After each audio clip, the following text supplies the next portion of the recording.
এই সংসারে সাফল্য লাভ করার জন্য জ্ঞানের প্রয়োজন হয়, পরিশ্রমের প্রয়োজন হয়, দৃঢ় নিষ্ঠার প্রয়োজন হয়, নিরন্তর চেষ্টা করা প্রয়োজনীয়। কিন্তু আরো কিছু আছে যা অত্যন্ত প্রয়োজনীয় এবং গুরুত্বপূর্ণ। তা হলো ভালো বন্ধু। তাদের থাকা অত্যন্ত প্রয়োজনীয়। যদি ভালো বন্ধু থাকে তাহলে সময় এলে তারা ঢাল হয়ে আপনাকে সুরক্ষা করবেন। সময় এলে অস্ত্রের মতো শত্রুকে সংহারও করবেন। যদি তিনি জ্ঞানী হন, তাদের মধ্যে সদ্গুণ থাকে, তাহলে এই সব গুণ আপনার মধ্যেও প্রবেশ করবে।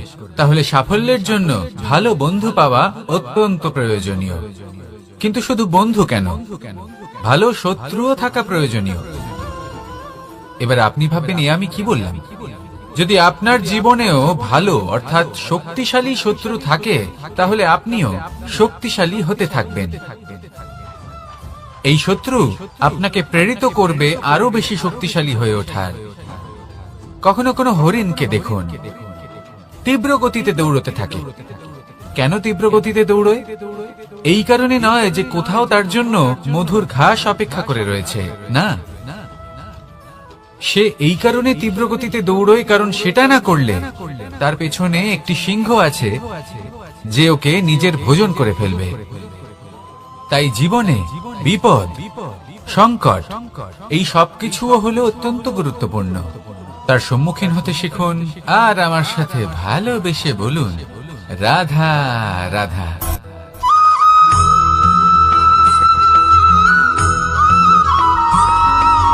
মানুষ জন্মগ্রহণ করে, তার সাথে ভয়েরও জন্ম হয়। ছোটবেলা থেকেই আমাদের মনে কোনো না কোনো প্রকারের ভয় থেকেই যায়। কেউ এই বিষয়ে ভয় পায় যে তার কোনো বস্তু তার থেকে দূরে চলে যাবে। এটাই ঘটে আমাদের জীবনেও। এবার প্রবাহমান আয়ুর সাথে আমরা আমাদের অন্তরে যদি একটা প্রদীপ প্রজ্বলিত করে নিই, তাহলে বিষয়টাই অন্যরকম হবে। এবার আপনি বলবেন, কোন প্রকাশের কথা বলছি যা আমাদের অন্তরে জাগ্রত করা সম্ভব? আমাদের আত্মার মাঝে প্রেমের প্রকাশ জাগ্রত করার কথা বলছি। কারণ আমাদের এই জীবন এও হলো দিনের আলোর মতো। আজ প্রকাশ আছে, কিন্তু কোনোদিন অবশ্যই অস্ত হবে। কিন্তু অস্ত হবার আগে যদি আমরা আমাদের আত্মার মাঝে প্রেমের এই প্রকাশ উজ্জ্বলিত করে নিই, তাহলে আমাদের সন্ধ্যাকালও আমরা আনন্দে এবং প্রেমে যাপন করব। তাহলে আসুন আর আমার সাথে ভালোবেসে বলুন, রাধা রাধা।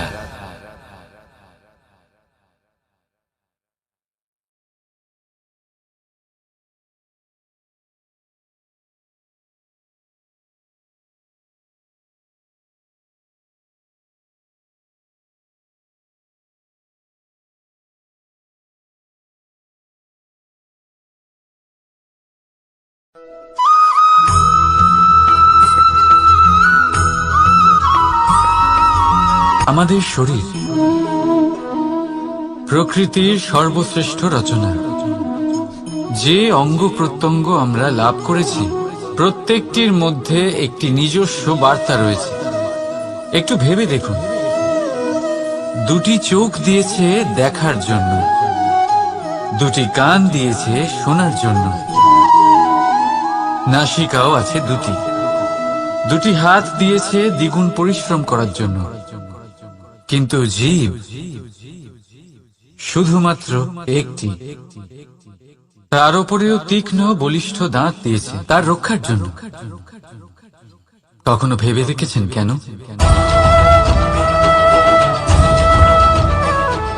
কারণ শব্দ আর শব্দের প্রয়োগ মানুষের সবচেয়ে বড় অস্ত্র, যার প্রয়োগ যত ভেবে চিন্তে করা যায়, মানুষ তার জীবনে ততটাই উপরে উঠতে পারে।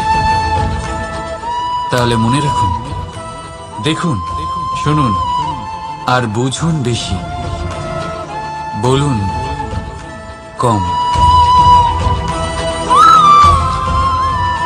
রাধা রাধা।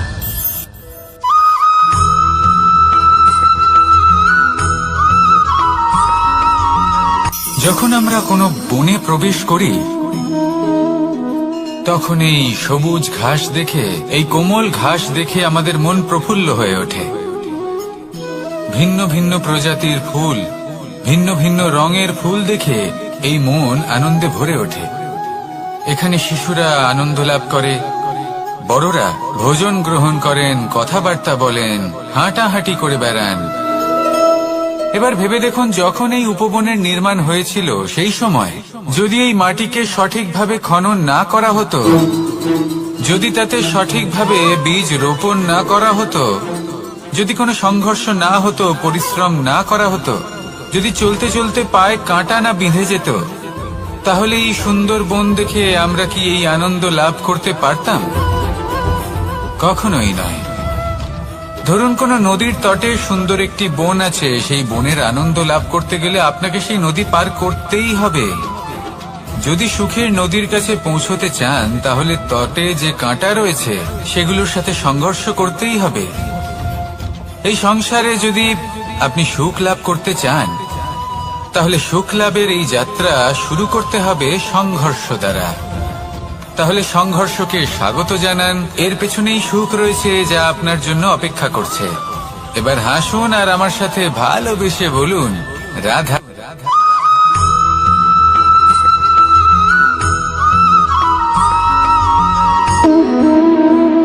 সম্পর্ক হলো আমাদের জীবনের একটি আধার। কিছু সম্পর্ক এমন যা আমরা জন্মসূত্রে লাভ করি, যেমন পরিবার, মা, বাবা। কিছু সম্পর্ক আছে যা আমরা জীবনে অর্জন করে থাকি, তা সে প্রেমের হোক, স্নেহের হোক বা বন্ধুত্বের। এই সকল সম্পর্ক লাভ করার বা গড়ে তোলার 5টি ধাপ রয়েছে। প্রথম ধাপ, কোনো ব্যক্তির সাথে আলাপ হওয়া, তার সাথে কথা বলা বা তাকে দেখা। দ্বিতীয় ধাপ, সে ব্যক্তিকে আমাদের ভালো লাগা। তৃতীয় ধাপ, আমাদের এটা চাইতে শুরু করা যে জীবনে এই ব্যক্তি যেন আমাদের বন্ধু হন, আমাদের জীবনে থাকেন, বা আমাদের কাউকে ভালোবেসে ফেলা। আর এটা আমাদের ভাবা বা চাওয়া যে সেই ব্যক্তি যেন আজীবন আমার সাথে থাকেন, আমার জীবনে আমার সাথী হয়ে। চতুর্থ ধাপ, লাভ করা। এবার এই ধাপটি অনেক মানুষের পক্ষেই খুবই সরল হয়, বড়ই সরল ভাবে নিজেদের সঙ্গীকে লাভ করে থাকেন। কিছু মানুষের জন্য এই ধাপ অত্যন্ত কঠিন হয়ে থাকে। অনেক প্রতিকূল পরিস্থিতির উপর জয়লাভ করে তারা সঙ্গীকে লাভ করেন, কিন্তু লাভ অবশ্যই করেন। এরপরে আসে পঞ্চম, অন্তিম এবং সব থেকে গুরুত্বপূর্ণ ধাপ। সেটা হলো সেই সম্পর্ক পালন করা। এটা হলো এমন এক বিষয় যা প্রত্যেক মানুষের শেখা উচিত। যদি ব্যক্তি নিজের জীবনে সম্পর্ক রক্ষা করতে শিখে যান, তবে প্রত্যেক সম্পর্ক তার জীবনকে স্বর্গ করে তুলবে। আসুন আর আমার সাথে ভালোবেসে বলুন, রাধা রাধা।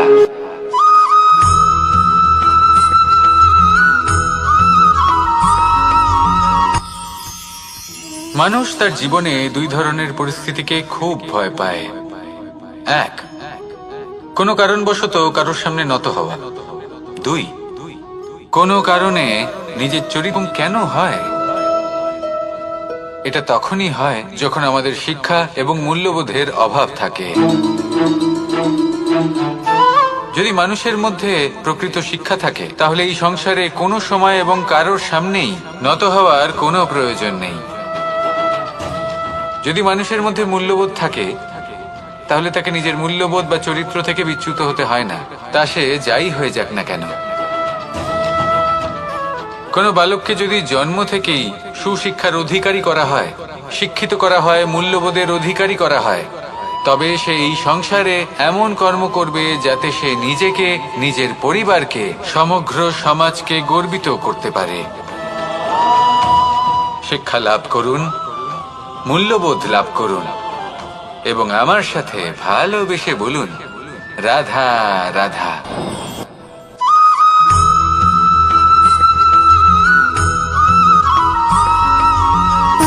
সুখ, দুঃখ এবং শক্তি, এই তিন হলো এই সংসারের ত্রিদেবের মতো।